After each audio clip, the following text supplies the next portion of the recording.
오늘은 반드시 승리하리라. 이 세상 살면서도 마찬가지입니다. 승리자는 어디 가도 다 존경받게 되는데 실패자와 패자는 존경받지를 못해요. 교회도 역시 마찬가지라 성도가 많은 교회 목사님과 성도가 많지 않는 목사님이 만나게 되면 좀 이런 차이가 있어요. 한국에 좀 재밌는 그 말씀이 있는데 3,000명 되는 교회 성도를 모시고 있는 목사님들이끼리 또 모임이 있어요. 그래서 2,000명 되는 목사가 3,000명 되는 그 틀에 끼려고 발로를 치는 거라. 오늘날 그것이 승리자와 패자의 삶이지 않나 생각이 들어가는데,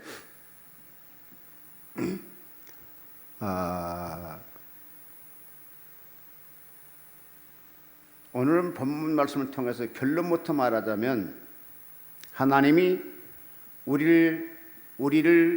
나를 이해하시면 누가 우리를 대적하려, 이렇게 돼 있어요.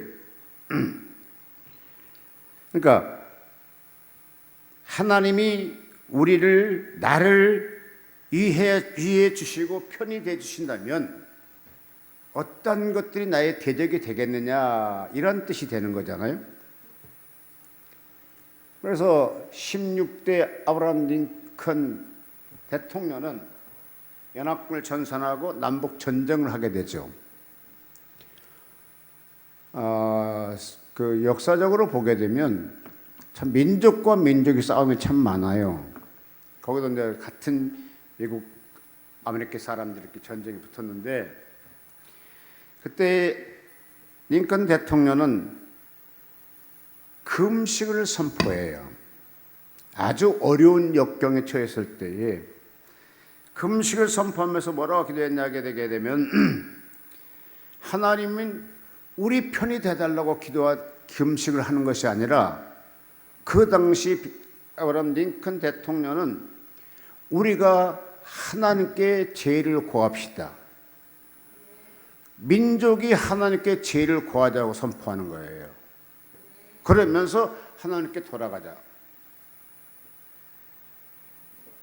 그러면서 전 미국 사람 전체적으로 모든 국민이 함께 금식을 해요.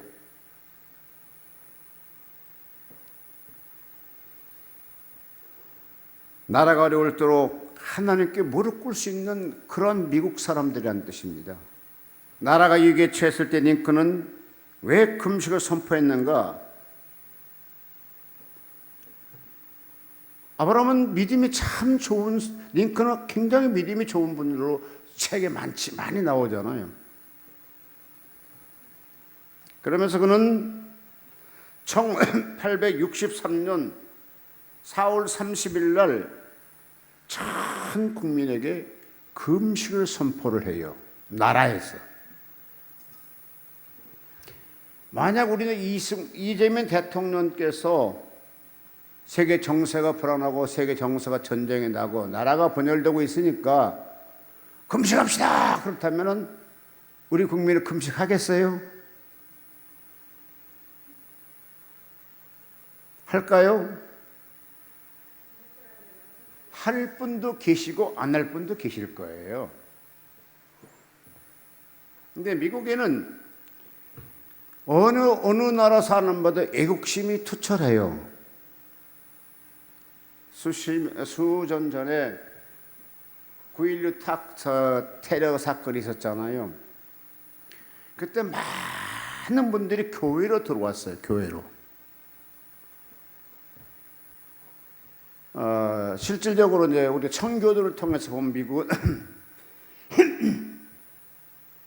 예수 믿는 사람들을 자유를 쟁취하기 위해서 이렇게 나온 사람들이잖아요. 그러면 기독교만 다 왕성되는데 천주교가 더 많아요. 그리고 별 잡동산 종교가 다 많아요. 근데 제가 미국에서 목회를 하면서 제가 이제 성탄절 이후 밤 차를 타고 다운타운 시티를 쫙 돌았어요.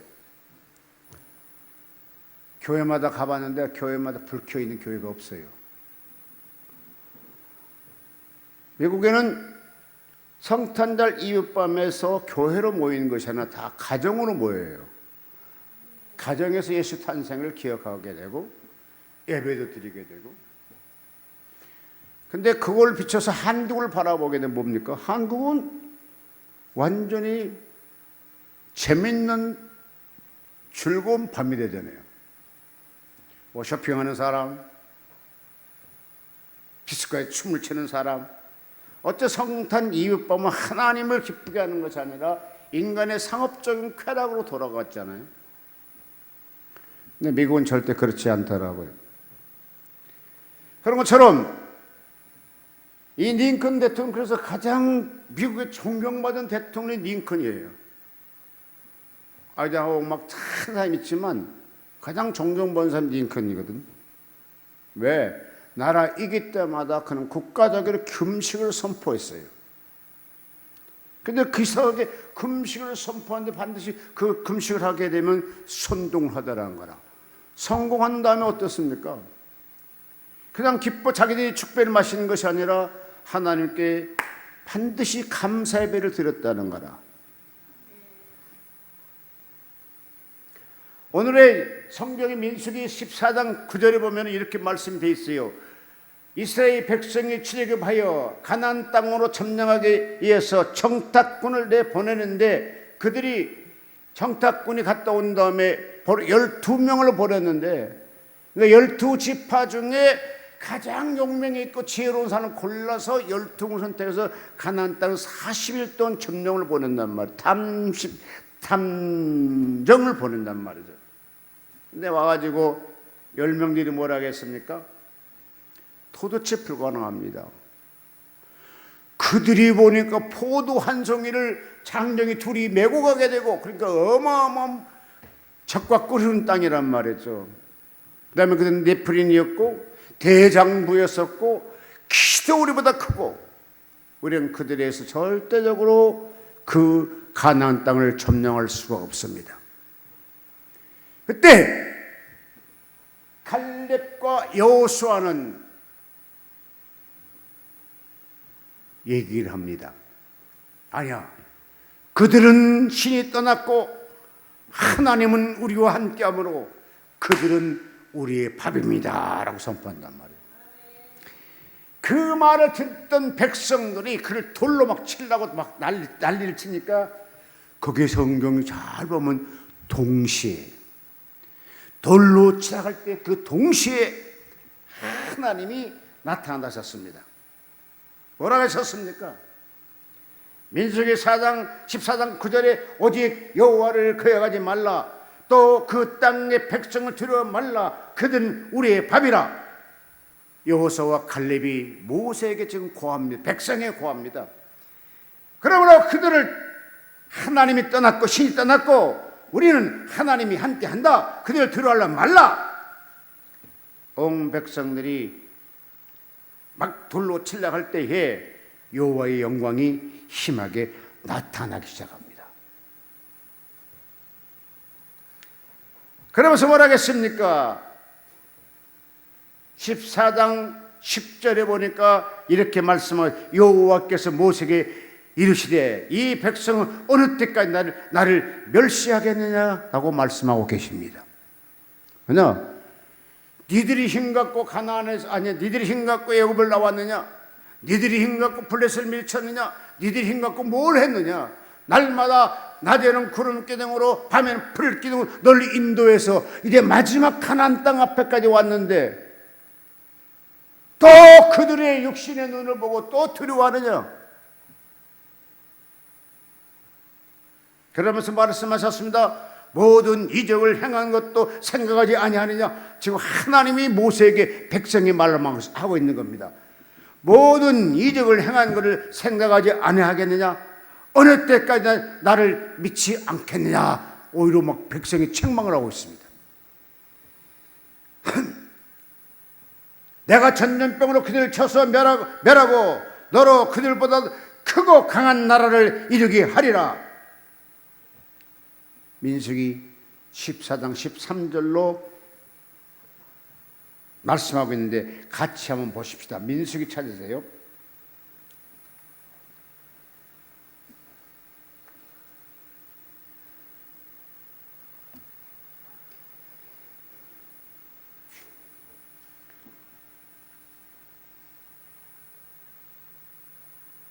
(14장)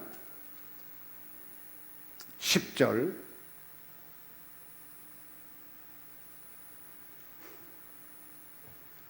제가 구려붙였습니다. 오직 여호와를 거역하지 말라.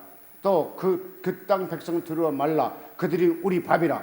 그들의 보호자는 그들에게 떠났고 여호와는 우리와 함께하느니라. 그들이 두려워 말라 하니 온 회중이 온 백성이 그들을 돌로 치려 하는 동시에 여호와의 영광이 희망에 이스라엘 모든 자손에게 나타나니라. 이스라엘 모든 백성이 볼 수 있던, 그러니까 모세가 직접 받는 것도 아닌데 하나님이 모세에 직접 만나줬지만, 그러니까 모세에 직접 말한 것이 아니라 그 해막에 이스라엘 모든 백성이 볼 수 있도록 하나님이 영광이 나타났다고요. 그래서 말하겠어요. 11절 여호와께서 모세에게 이르시되 이 백성은 어느 때까지 나를 멸시하겠느냐. 내가 그들 중에 모든 이적을 행한 것도 생각하지 아니하고 어느 때까지 나를 멸시하겠느냐. 내가 전염병으로 그들을 쳐서 멸하고 너로 그들보다 크고 강한 나라를 이루게 하리라. 여기에는 두 가지가 포함되어 있어요. 그 앞에 가나안 땅의 가나안 7족속을 다 멸하겠다는 것도 있고, 야채 잘못하면 이스라엘 백성을 다 없애버리고 새로운 민족을 만들겠다 이런 말도 있어요. 실질적으로 가나안 땅 하나님과 아브라함과 약속한 땅이거든요. 거기 들어가기 위해서 430년 동안 애굽에서 거대한 민족을 만들어내요. 그 다음에 또 광야를 40년 걸쳐가면서 수많은 시련과 연단 속에서 하나님의 백성, 믿음의 사람, 믿음의 눈으로 볼 수 있는 사람은 건져내고 애굽 땅에 나왔던 모든 사람을 광야에서 다 40년 동안 죽이게 만들죠. 애굽에서 나오는 사람 중에 거기에 가나안 땅을 밟았던 사람은 여호수아와 갈렙 두 사람이었다는 겁니다. 왜냐? 이들은 순종했다는 거라. 거기에서 가장 지도자로 영광 받았던 일했던 모세까지 가나안 땅을 들어가지 못하잖아요. 근데 신기한 것은요, 모세의 시체가 지금도 찾지 못한답니다. 근데 모세는 분명히 죽어서 그들이 40일 동안 애국을 했거든요. 그러니까 반드시 죽었어요. 근데 시체를 발견하지 못한다는 거라.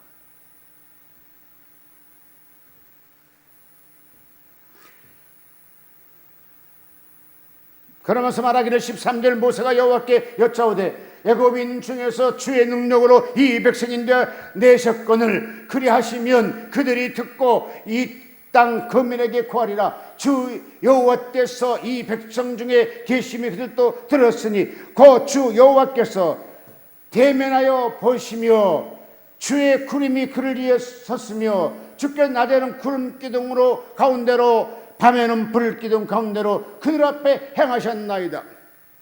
그러니까 하나님이 불평하고 있는 이 민족을 다 없애겠다는 거라. 그러니까 모세는 지금 하나님한테 얘기합니다. 아닙니다. 하나님, 이 민족을 여기서 진멸시키게 되면 하나님이 노파워 힘이 없어서 다 죽였다 할 것입니다. 이렇게 지금 하나님께 오히려 얘기합니다.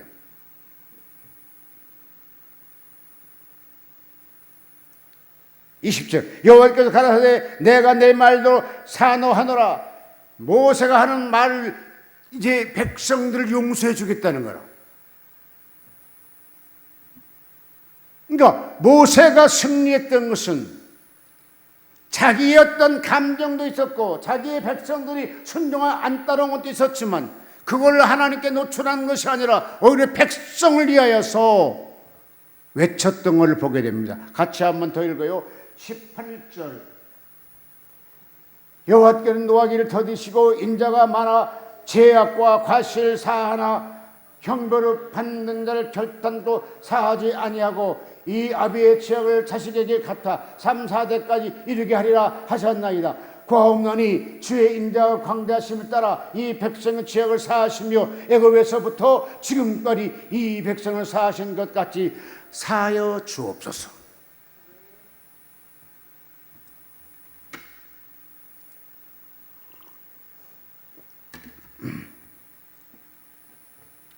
영적 지도자, 이런 사람이 영적 지도자 되어야 될 것 같아요. 지금 얼마나 좋아. 아주 기회가 왔어. 왜냐? 그들은 솔직히 잘 말을 안 들었잖아요. 불평했었잖아요. 그러면 모세도 역시 마찬가지로 감정이 상했을 것이거든. 자기가 40년 연단 속에서 가나안 땅 앞에까지 왔는데 하나님이 이들을 다 진멸하겠다는 거라. 그럼 뭐 돼요? 왜 아버지 그렇게 하세요? 아이고 나들 저들 끌고 가기가 진질나요. 할 수 있는 그런 차례 기회인데 모세는 그렇게 기도하지 않냐고 오히려 그 민족을 살려달라고 기도한 걸 보게 됩니다. 여러분도 오늘의 이 모세의 마음 같은 그런 마음 갖는 여러분들 시기를 주님으로 축복합니다. 그런 마음이 있는 사람이 영적 성직자가 될 수 있고 영적 지도자가 될 수 있다는 겁니다.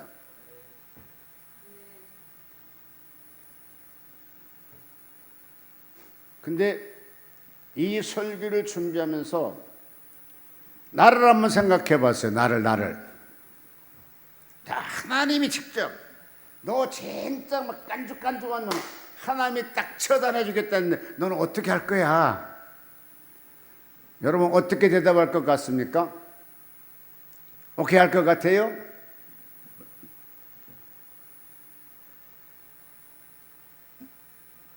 두 가지가 나오겠죠. 아, 그렇게 해주세요. 나도 불편해요. 어떤 사람은 아이고 그러면 되겠어요. 그래도 함께 40년 동안 광야를 돌면서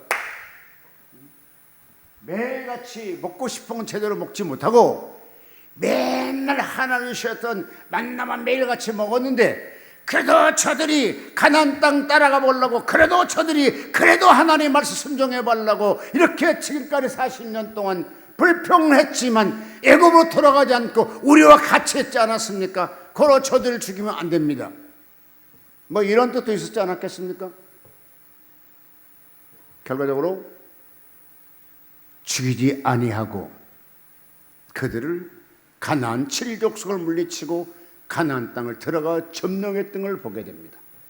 이것이 이스라엘 백성은 최고의 승리입니다. 여러분 삶에도 이렇게 최고의 승리를 하나님의 이름으로 하나님의 때를 따라서 그런 정복하신 여러분 되시기를 바랍니다. 나는 이걸 볼 때요, 내가 조금 한 10년만 젊었으면 일어나고 손뼉치고 했을 것 같아요. 근데 나이 먹은 할아버지가 또 하기는 그렇고, 근데 속은 기뻤어요. 그래 아버지, 생각해봐요. 이스라엘 백성들이 그렇게 고통을 당해서 가나안을 점령했는데 우리나라 민족도 그래요. 너무너무 힘들었대. 요즘에 복음이 확장돼 가고 교회가 성장하고 믿는 사람이 대통령이 되고 그럴 때부터 하나님께서 이 민족을 사랑해서 지금까지 전쟁 없잖아요. 70 몇 년 동안 전쟁 없는 것이요, 역사상 없는 사건이에요 우리. 그런데 실질적으로 우리 생각해요. 우크라이나가 러시아가 싸움의 민족과 민족의 전쟁입니다. 그게 마태복음 24장 나오는 전쟁이잖아요. 민족과 민족이 전쟁을 하게 되는데 이것이 주님 올 날이 가깝다고 말씀해 줄 때가 민족과 민족의 전쟁이 나요. 그 다음에 지금 현재 이란과 미국이 전쟁을 할 줄 누가 알았겠어요? 이란과 미국은 게임이 안 되는 것이잖아요. 근데 지금 몇십일 동안 하고 있잖아요. 그 다음에 러시아 우크라이나 빠르면 일주일, 늦으면 한 달 이렇게 프로그램 짰는데 지금 4년여로 전쟁하고 있잖아요. 그래서 지금 뉴스 시간에도요, 러시아와 우크라이나 전쟁은 잘 다르지도 않아. 요즘에 한 뉴스가 뭐냐, 이란과 미국. 처음에 할 때는 이란과 이스라엘, 지금 그것도 이스라엘도 빠지고 미국과 이란 싸움이야 지금. 그러니까 전쟁은 하나님께 속했나니라고 말씀하셨는데, 어느 나라와 어떻게 전쟁할 줄 몰라요. 땅덩어리도 어마어마하게 멀어요. 근데 그들이 전쟁하고 있어요. 그러니까 우리도 늘 하나님께 기도해서 이스라엘 백성들이 승리한같이 우리도 승리할 수 있는 민족이 달라고 기도하는 여러분 되시기를 바랍니다. 시편서 118편 5절 6절 보니까 내가 고통 중에 여호와께 부르짖었더니 여호와께서 응답하시고 나를 광야라는 곳에 세우셨도다. 여호와는 내 편이시라. 내가 두려움없나니 사람이 내게 어찌할꼬. 여호와께서 내 편이 되사 나를 돕는 자 중에 계시니 그러므로 나를 미워하는 자는 포옹하시는 것을 내가 버리로다 라고 했어요. 누구에게? 어려움이 있을 때 하나님께 부르짖는 사람에게, 부르짖는 주의 백성에게 내가 다시 저들을 보호하는 것을 보리로다 이렇게 했어요. 우리도 예수 믿지만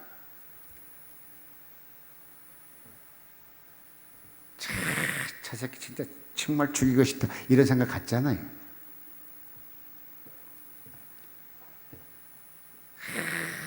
저도 아주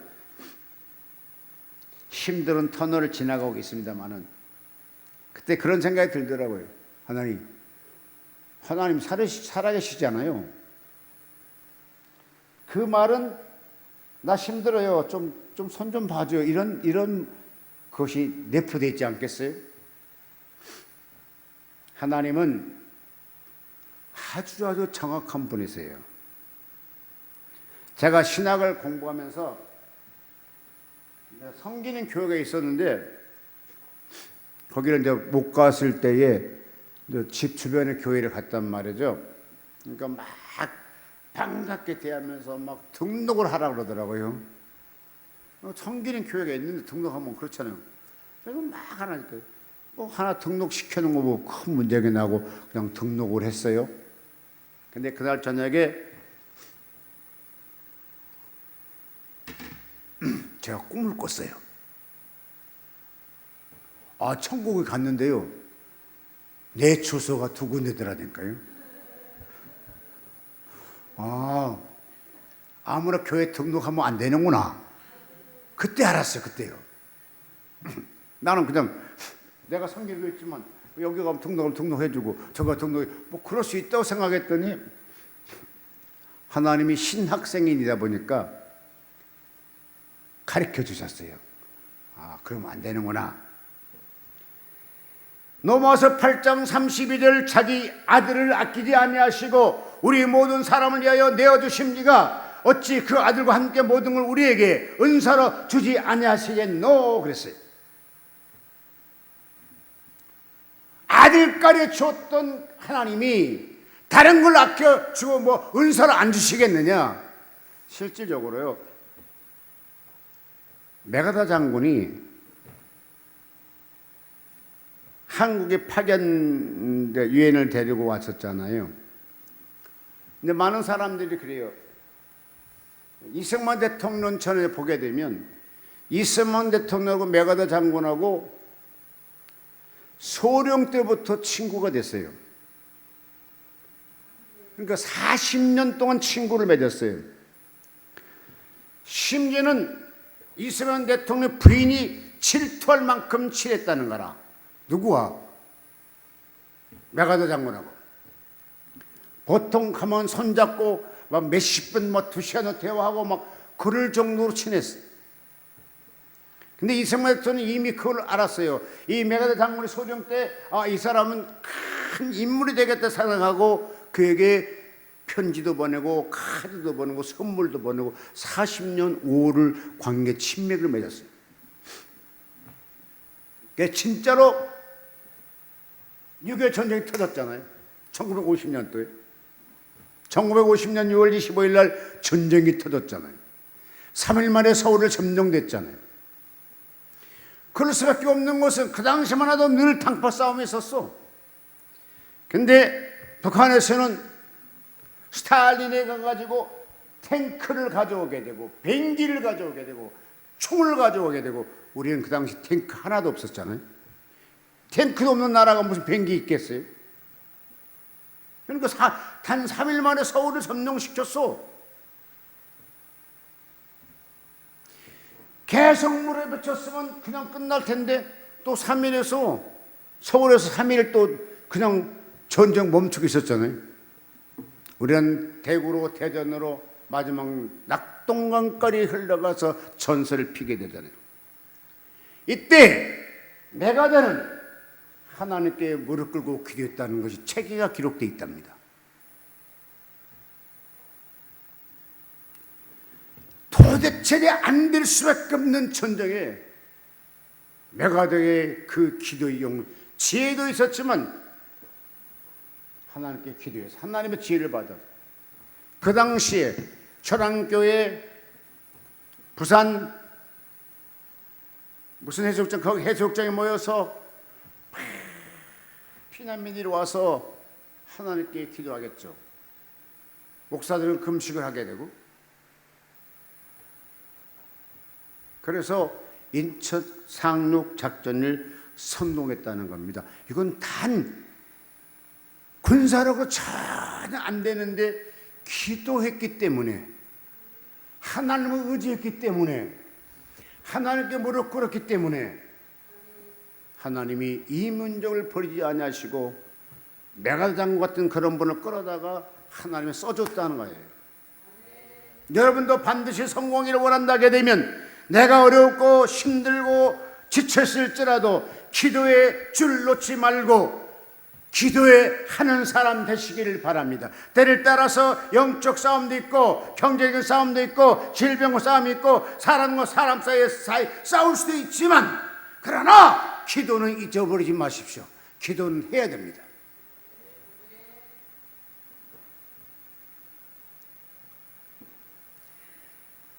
어떨 때는 아무에게도 말 못하고 하나님 앞에 혼자서 눈물 흘릴 때도 있을 것입니다. 그러나 하나님은 언제까지요? 하나님 정말로 내게 길이 없습니까? 하나님 제가 다시 일어날 수 있겠습니까? 이 모든 것들은 하소연이 아니라 하나님께 기도하는 사람이 되시기 바랍니다. 기도하는 사람. 야곱에게 말씀한 것처럼 두려워 말라, 내가 너와 함께 할 것이며, 창세기 46장 3절로 4절 보니까 하나님께 애굽으로 내려가려고 고민하고 있는 야곱에게 하나님이 말씀하십니다. 두려워 말라, 내가 너와 함께 할 것이니 애굽에 내려가라. 그래가지고 60만 대군을 만들고 저 200~300만 민족을 키워 나올 수 있도록 만드시잖아요. 이사야 41장 13절 14절 보니까 뭐라 했습니까? 내가 너와 함께 할 것이며 내가 너를 도와주리라 하나님이 말씀했어요. 누구에게? 야곱에게. 하나님의 도움받는 여러분 되시기 바랍니다. 자, 이사야 41장 같이 봅니다.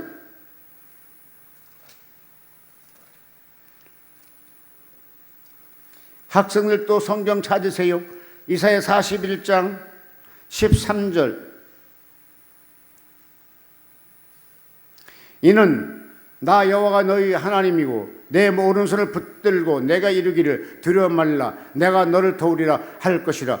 지렁이 같은 야곱아, 너희 이스라엘 사람들을 두려워 말라, 나 여호와가 말하노라, 내가 너를 도울 것이며 내 구속자는 이스라엘 거룩한 자니라. 봐라, 내가 너로 이날 날카로운 타작 새 타작 기계를 삼으리니. 하나님이 야곱에게 그래서 들어가는 야곱에게 들어가지 말라는 거라. 내가 널 도와주겠다는 거라. 여러분 삶에도 하나님의 도움의 손길이 있기를 주의 이름으로 축복합니다. 그러면서 18절, 내가 자신의 강을 열며 골짜기 가운데 세면하게 하며 광야로 못이 되게 하며 마른 땅으로 샘 근원이 되게 할 것이며, 내가 광야에서 백항목과 쭉쭉 나오면서 하나님이 너를 도와줄 것이다, 이렇게 말씀하고 계십니다. 여러분, 하나님이 도와주게 되면 반드시 우리는 성공할 수밖에 없습니다. 기도를 포기 안 했던 하나님 때를 기도했던 다니엘은 이렇게 말하고 있습니다. 나는 진짜로 기도할 수 없는 환경이었어. 왜야? 모든 내 이름만이 나에게 와 있어. 그러니까 바벨론의 모든 대신들이, 충신이 다, 너희들은 다 다니엘만 보고 있습니다. 왜? 그는 하루에 3번 기도를 했거든요. 그 당시에 법령이 뭡니까? 어느 신에게나 어느 누구에게나 도움을 요청하게 되면 쉽게 죽이겠다는 거라. 그렇지만 다니엘은 하루에 3번씩 기도를 멈추지 않고 계속 기도하더라는 거라. 자, 배고프면 어린애 소녀들은 제일 먼저 뭐라고 합니까? 배고프면? 응? 누구에게요? 예, 그건 거짓말이고, 내가 배고프면 엄마 밥 줘, 그러잖아요. 그러니까 엄마 밥 주라 하니까 엄마가 밥을 주는 것처럼 하나님이 모든 것을 우리에게 길을 가지고 있는데 우리가 그 하나님의 도움을 요청하지 않는다는 자체가 인간의 교만입니다. 필요한 거 하나님께 구하십시오. 그래 하게 되면 하나님은 주겠다 약속했어요. 마태복음 7장 7절에 구하라 주실 것이요 찾으라 찾을 것이요 문을 두드리라 열릴 것이니. 구하는 거 있으면 네가 구하라는 거라. 요구할 것 있으면 구하라는 거라. 마찬가지로 배가 고프면 엄마에게 밥 달라는 것처럼 하나님께 필요한 게 있으면 하나님께 기도하시면 하나님이 그 기도를 듣고 응답한다는 거라. 시골 교회에서 있었던 사건인데, 이렇게 교회 가려면 그 산이 굉장히 좀 이렇게 험졌던 곳인가 봐요. 그래서 하나님께 저 산만 없어지면 교회 가기 엄청 편한데 하고 계속 기도했답니다. 하나님, 저 산이 없어지게 하시옵소서. 저 산이 없어지게 하시옵소서. 그랬더니 진짜 그 산이요, 길 잡으면 다 깎아내드려요. 그러니까 믿고 구하면 멍청하게 하나 들어준다니까요. 나는 가장 감명받았던 것이 하나가, 초등학교밖에 안 나온 시골 처녀가 시골 교회에서 봉사하고 믿음생활 잘하는데, 어느 날 목사님이 부흥회를 하면서 믿고 구하면 다 이루어집니다. 이 사람들은 명함 바다에 던져질 것입니다. 그렇게 하니까 이 처녀가 아멘 했어요. 그러고 그 다음부터 기도합니다. 매일 새벽에 나오면서 으쌰샤 으쌰샤 으쌰샤. 그러니까 하다 이상하거든요. 목사님 물어봤어요. 아니 자매님, 으쌰샤가 뭡니까? 어째 기도를 그렇게 하십니까? 그러니까 이 처녀 아가씨가 의사 신랑 주시옵소서, 의사 신랑 주시옵소서, 그것이 으쌰샤랍니다. 큰일 났어요. 아니 시골에서 초등학교밖에 안 나온 처녀가 어떻게 의사 선생을 신랑은 달라고 기도하냐고. 근데 이 목사님이 그 처녀에게 이건 기도가 잘못돼서 말할 수 없는 거잖아요. 지켜보고 있는데 한참 있으니까 진짜로 서울 의대생이 정신찬당해 정신병자가 돼가지고 시골 교회로 와서 내 뭡니까? 어떤 시골 교회로 와서 쉬고 있고 친척집이 시골에 있었으니까 한참 있다 보니까 그 처녀하고 뒤에서 뒷동산 와서 막 얘기를 막 하고 그러더래요. 조금 지나니까 손잡고 같이 얘기도 하고 그러더래요. 근데 정신병자가 정신찬랑했는데 그분하고 또 대화가 있으면 아주 얌전해지더라는 거라. 그래서 목사님이 의대생의 아버지 전 장로님이셨는데 장로님 큰일 났습니다. 뭐요? 하니까 지금 자제분이 여기 시골 초등학교에 안 나온 처녀하고 아주 알콩달콩합니다. 그때 그 장로님이 그 말을 듣고 하나님 뜻이라면 해야 되겠죠. 그 진짜로 얼마 지나서 진짜 의사 남편과 결혼을 하더랍니다. 믿고 구하면 이렇게 솔직히 낙타가 바늘기 들어갈 정도 어려운 사건이었지만 이루어졌잖아요. 여러분도 마찬가지로 기도는 반드시 끊이지 말고 하는 여러분 되시기 바랍니다. 예수님께서 이미 우리에게 승리를 선포하셨습니다. 예수님의 승리가 어디 있습니까? 십자가에 지시고 죽은 다음에 부활하신 것이 인류의 예수 믿는 사람에게 승리를 안겨주셨습니다. 그러므로 누구든지 간에 예수를 믿고 구하게 되면 하나님이 아름답게 응답으로 채워줄 줄로 믿습니다. 바로 원장님이 미스바 아모스 성전 달라는 것과 그 처녀 기도한 건 뭐가 달라요? 비슷하죠. 근데 하나님이 때가 되게 되면 하나님이 그 일을 이루게 할 줄로 믿습니다.